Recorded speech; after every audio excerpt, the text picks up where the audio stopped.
Right now we go to my distinguished senior counsel. He is Mr. Martin Daly. Mr. Daly, a very good morning to you, sir. How are you? Well, thank you. I went to a wonderful pan concert last night. Good morning to all your listeners. Oh, thank you so much. You went to a pan concert. But, if it is pan, a senior counsel is going to be there. As I said to my listeners before, the one thing I was told early before I had the pleasure of speaking to Mr. Daly, the very first time was, you can get him at any time. Don't interfere with his pan because he speaks to nobody. This morning, so it is good to have you here. So it was a good concert last night, huh? Yes, because it exemplifies something that Pan Trinidad haven't come to grips with. I mean, I have a lot of respect for Keith Diaz. Yes. It was prime bands in prime time. We had 5 bands, each playing 5 tunes. It started on time at 7 and was finished at 11:15. Prime bands in prime time. Did I hear you say template for Panorama? Well, not a template for Panorama, but Panorama has to get down to prime bands in prime time. We can't have champion bands playing at 2 o'clock in the morning. And last night was a good example of an alternative. It's not a template for Panorama, I emphasize that. But the crowd was certainly very appreciative of hearing prime bands in prime time, which has been my slogan for the last 5 years. I hear what you're saying. Senior Counsel Martin Daly is with me. We're talking about this morning. I asked him here so we can discuss the situation with the Prime Minister having a meeting with the opposition leader to see what could be done about the judiciary, the situation we find ourselves where it involves 53 part-heard cases by former magistrate, the High Court Judge Marcia Ayres Caesar. The opposition leader disagreed, proffering, the Prime Minister said it may involve parliamentary involvement. He suggested it may involve that. The opposition leader proffered that any ruling and intervention to make fit and starts would trample upon some of those rights, suggesting instead a tribunal under Section 137 of the Constitution. Where does Senior Counsel Martin Daly stand on this matter? Well, as usual, I don't agree with either side. One thing is clear, that both the Prime Minister and the Leader of the Opposition agreed that there would be problems with a legislative intervention because of the ruling in the Section 34 case. Essentially, the legislature cannot prescribe a solution for any ongoing case before the courts. And if we have legislation, and they seem to agree on that. The problem is that 137 involves a charge of misconduct against, in this case, would be the Chief Justice. And that's not, although I believe the Chief Justice should have resigned a long time ago, that proceeding under 137 is not going to resolve what is to happen with the 53 cases. So as usual, I'm kind of in the middle because I don't have a political agenda. So I don't think proceedings for misconduct will solve the problem of the 153. I think there's been at least gross negligence, if not misconduct, but that's a step. It arises out of this fiasco, but it's not going to solve the problem of how to deal with the 53 cases. But of course, now more bizarre things are happening in the courts where a matter has been filed and the papers have disappeared. The papers, yes, that's the sealing of the documents. I'm going to get to that in just a moment. I just want to find out from you, Senior Counsel, what you think is the appropriate direction that should be taken here, because you said you disagree with both of them. You said that 137 deals with something different, not these cases. What can be done in your learned view to try to resolve this issue we have in the judiciary? I think the first thing, I've said this to you before, the first thing that has to happen is we have to review the bail conditions of those persons who have been incarcerated, waiting on their matters to be completed. That's the most urgent consideration. Bail, and if they have spent a length of time in there that is unconscionable in relation to the offense to which they charged, meaning it approaches a heavy sentence or maximum sentence, then I'm very clear in my mind that those cases must be discontinued. So if in fact they have spent the equivalent or close to or more time in prison awaiting the conclusion of their cases and the maximum sentence they would have received had they gone to court, you're saying that we should look to dismiss these immediately? Yes, and then there are others whose bail conditions may have been set too high for them to reach. I'm not discussing the murder cases. That presents a separate problem. Yes. But there may be others who have not spent that inordinate length of time, but their bail conditions may be too high, and I think those bail conditions need to be reviewed in the light of the circumstances, if their matters are to continue before the court. As to what to do with the murder cases, that's a much, much bigger problem. And I think there's no alternative but to trying over those cases. But then if you're going to try them over, you have to put them on a fast track. And so I see a three-layered solution. I see a three-layered solution. The first is bail for those who have been spent an inordinate amount of time in relation to the offense. Those who may not have spent an inordinately long time, but their bail conditions are too high. And then those cases which you can't bring some relief by those measures have to be put on a special fast track to be tried over. I got the three suggestions coming from my guest, Senior Counsel Martin Daly, and columnist. I do have a question. In the case of those, I understand the bail area, the reduction of the bail wage was too excessive. In the case of those who you are asking to be put on speedy trial, which means it's part heard, it must be heard all over again. Who pays for this, sir? Well, the state will have to stump up for some money because if these people are not on legal aid and they have to pay their lawyers more money, then some kind of compensation or arrangement is going to have to be made about that, some kind of special legal aid. My problem is, Rennie, whether my ideas are good ones or not, at least they're ideas about something to be done. Yes. Right now, the situation is just frozen. Everybody is flopping around and trying to escape blame, but nothing is actually being proposed. So there may be better ideas than mine. We can't do legislation. There may be better practical ideas than mine, but we have to do something. We can't just let this problem lie unattended. It will not go away. It will not go away, and it makes the state look absolutely impotent. And it suggests to people that, objective justice is on its deathbed. It's a bad signal. It's a bad signal. Well, the three suggestions are so far good ones, and in the absence of any others, they are the best ones. And as you said, we will hope. No, in the absence of all others, we will hope. We're trying to stimulate some discussion so we can get some action. Indeed, you are the former Law Association president. Just want our listeners to know that. Look at this situation, the one you mentioned a moment ago. Documents disappearing. It is reported that the Judiciary has moved to seal all the documents involved in the legal action filed by former Chief Magistrate Marcia Ayres Caesar against the Chief Justice at the Judicial and Legal Services Commission and the President. Speak to me about that. Well, let's start on the basis that the open justice principle, the open court principle, has been there from time immemorial. I was doing some reading in preparation for this interview.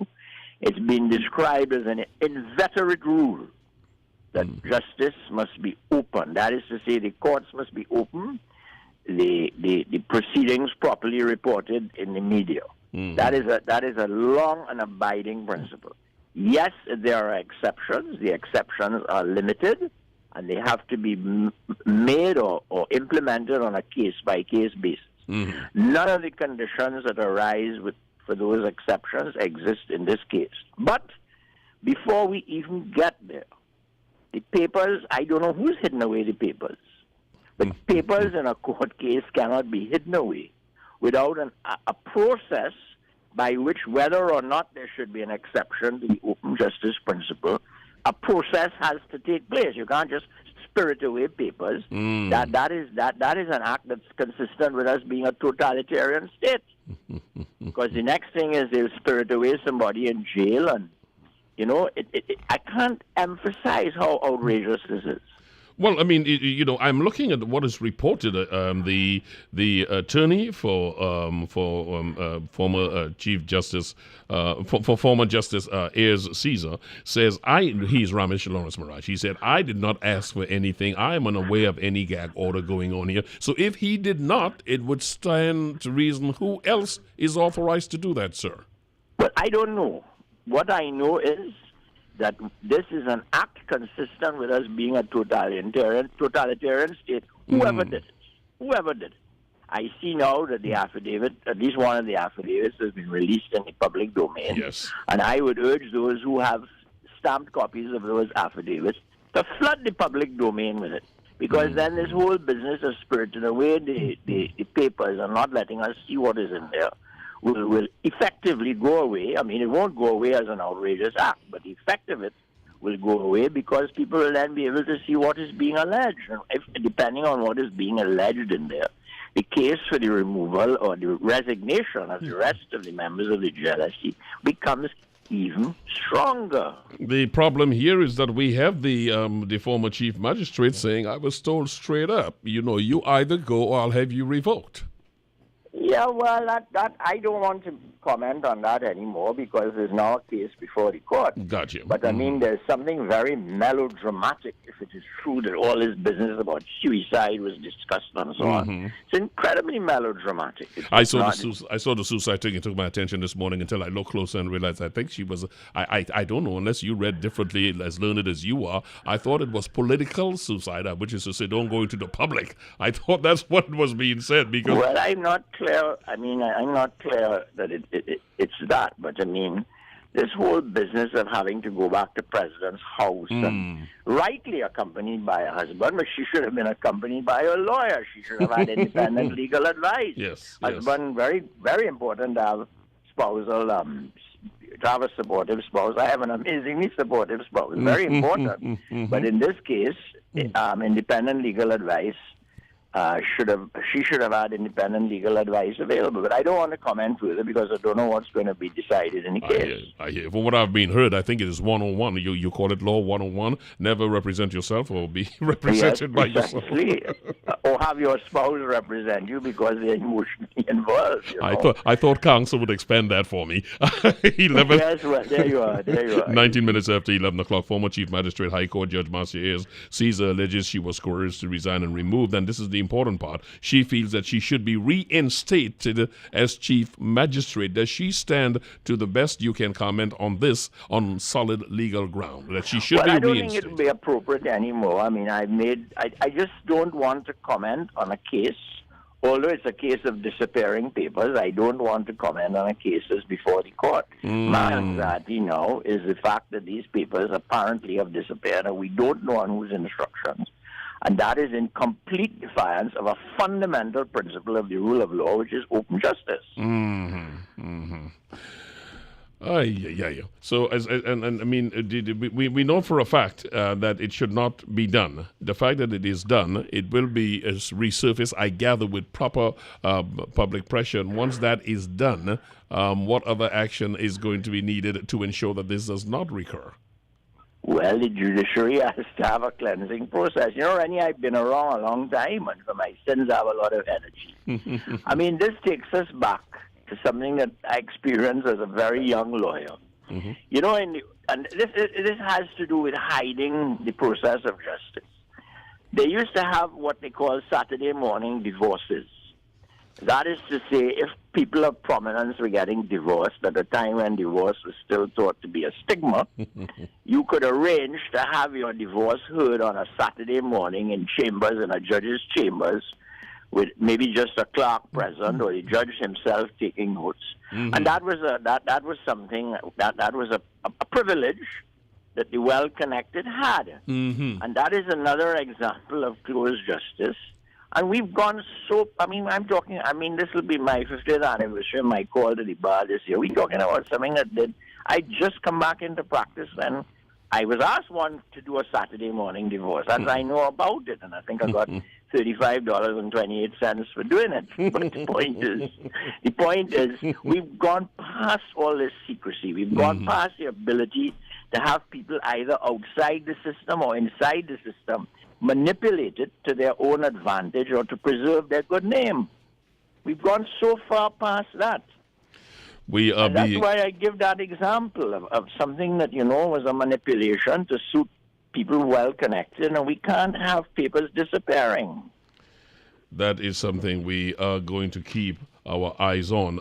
There was the move, however, many have opined that the Chief Justice should be removed because of all of this that has gone on. But even the most ardent advocate of something being done concede that it is going to be near impossible to remove the Chief Justice. He has said, I will not resign, save some egregious new revelation. Is this the end of this issue? I'm sorry to interrupt you. We may be on the verge of one now, we don't have the facts, depending on how these papers disappeared.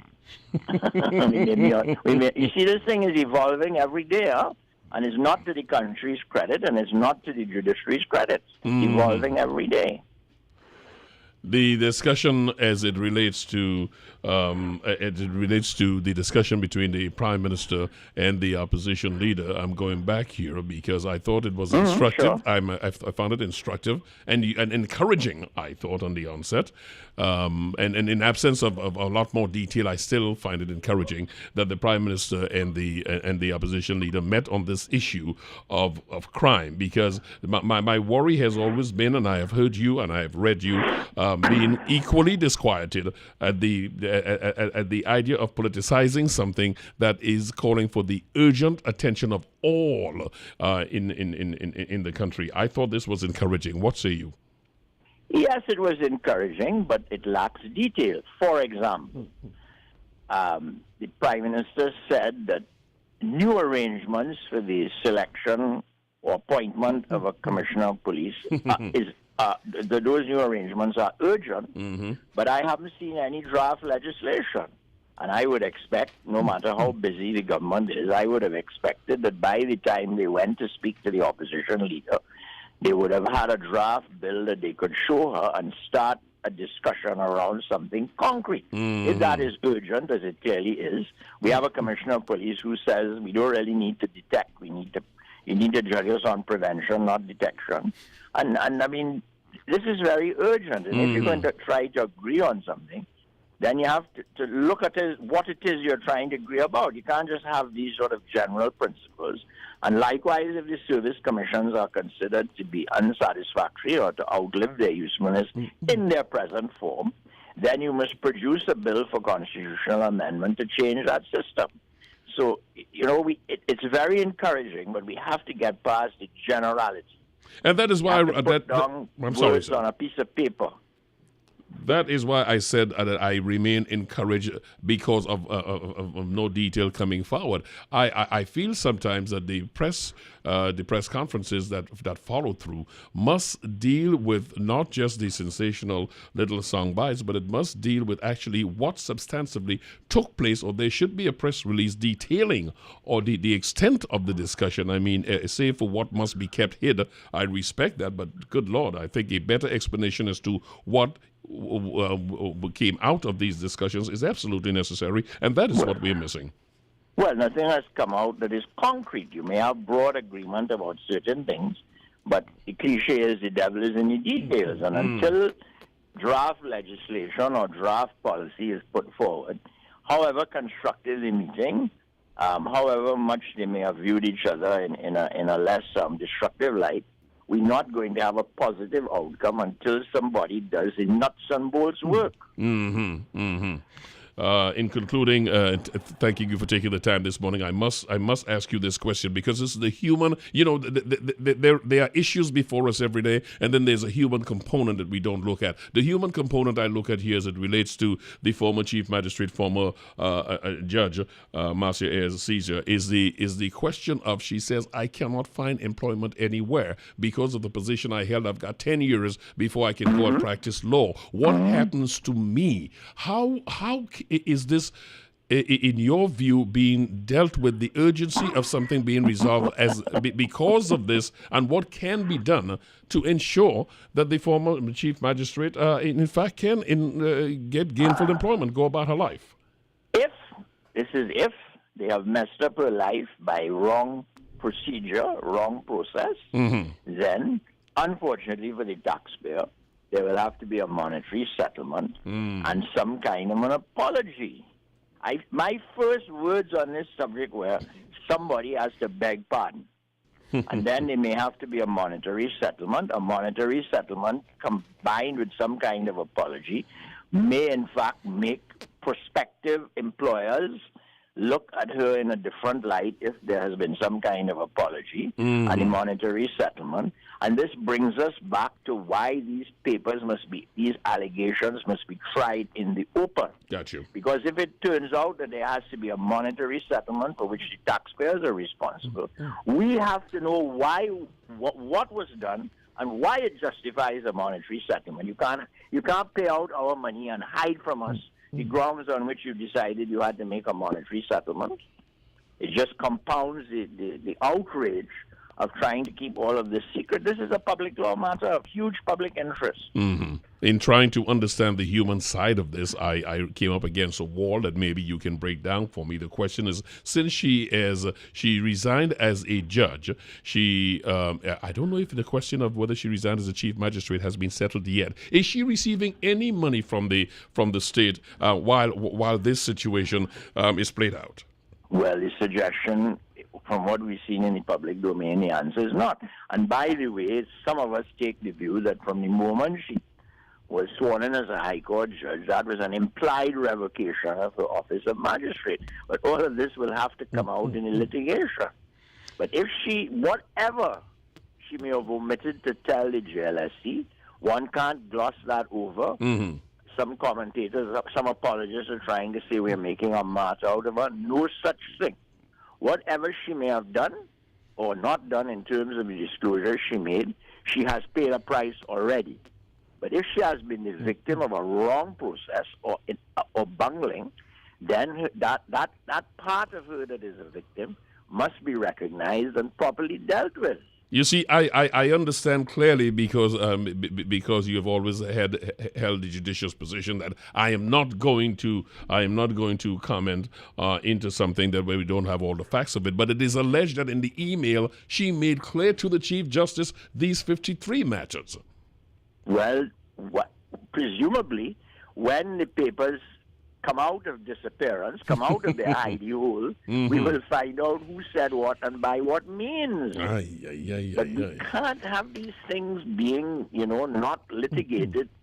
I don't understand why it is taking more than a week in any case for the first hearing to take place. Mm-hmm. And were I available, may I say this, were I available at 1 o'clock next Thursday, I would find myself in the San Fernando High Court as a spectator, and I would like to see them bar me and tell me the proceedings are private.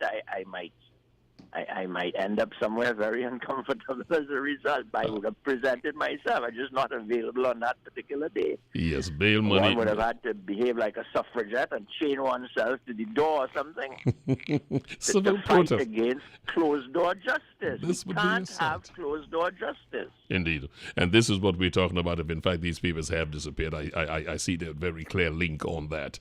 Senior counsel columnist Martin Daly, I'm not going to have you leave here without telling our listeners what you're writing on this week. You mean next week? Next week, yes.